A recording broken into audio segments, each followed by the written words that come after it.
They thought the nightmare ended, but the true game had just begun. The screams from red light, green light still echoed in their heads. Bodies had fallen like dominoes. Half of them were gone. The survivors stood in shock, eyes wide, hearts burning. Every breath was heavy. Then the guards read the rules, cold, robotic. The rules that had been written all along. Most players ignored them before. Now those words cut deeper than bullets. The third rule, the one no one cared about. If the majority agrees, the game ends. A wave of hope spread across the room. Maybe this nightmare could stop. Maybe they could go home. Maybe they could survive. But hope here was not a gift. Hope was a trap. Hope was bait in a cage. The masked men asked them to vote. One by one, single choice.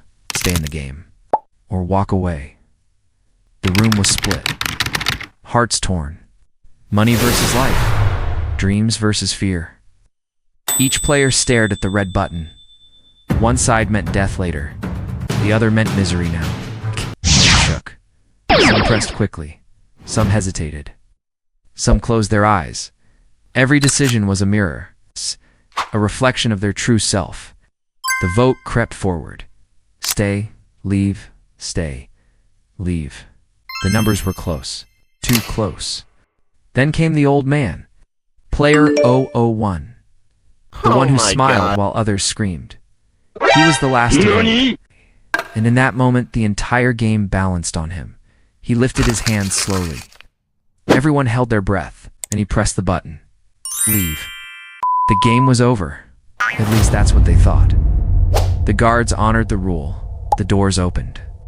The players were released. Back into the world. Back into freedom. Freedom was not salvation. Freedom was another kind of prison. Each player carried the trauma with them. It tried to return to normal life. But life outside was worse than death inside. Seong Ji-hun walked the streets, empty, defeated. His debts still hunted him. The men who chased him before the game were waiting again. Nothing had changed. The only thing new was fear. He tried to eat with his mother, but her eyes saw his failure. He tried to hold his daughter, but her trust was already fading. Money had destroyed him long before the game. Will he return to his boss? The man who had stolen his wages begged, he pleaded. But cruelty was all he received. His kindness meant nothing in a world that fed on greed. Cho Sang-woo tried to escape his shame. He looked at his mother. He looked at the lies he had told her, and he drowned in guilt. The world outside offered no forgiveness.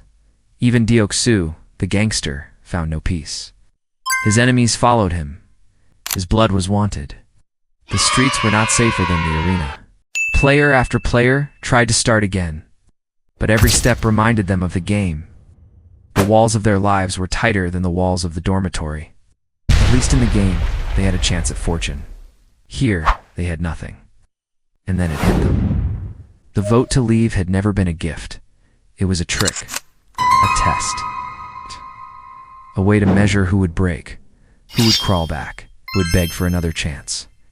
Because the truth is brutal. Most of them returned, voluntarily, by choice. And that is the deepest cruelty of episode 2. The game didn't trap them. Life did. Death did. Loneliness did. Society did. The old man's smile now made sense. He knew this would happen. He knew they would leave. And he knew they would come crawling back. The second episode shows us the darkest truth of all. Prison is not the arena. The prison is the world outside. The bars are invisible. Made of shame, desperation, and no matter how far you run, they follow. The game masters knew this. They understood the psychology. They knew most would return. Those who did not were never fit for the experiment. Look closely. The ones who came back were the ones most broken, the ones most desperate, the ones with nothing left to lose. Ji-hun walked back to the doors. So did Alpha. So did Sang-woo. So did Deok-soo. So did the others. It was not a game of force. It was a game of choice. And choice is the cruelest weapon of all. Because when you choose your own prison, when you choose your own suffering, you believe it is freedom that is the secret of episode 2. That is why no blood needed to be spilled. The designers of the game did not need guns. They needed only one thing: desperation. And they had it. planted deep inside every player. Episode 2 ends with the players returning, one by one. Stepping back into the cage, they swore they would escape, not because they were forced, but because they wanted to.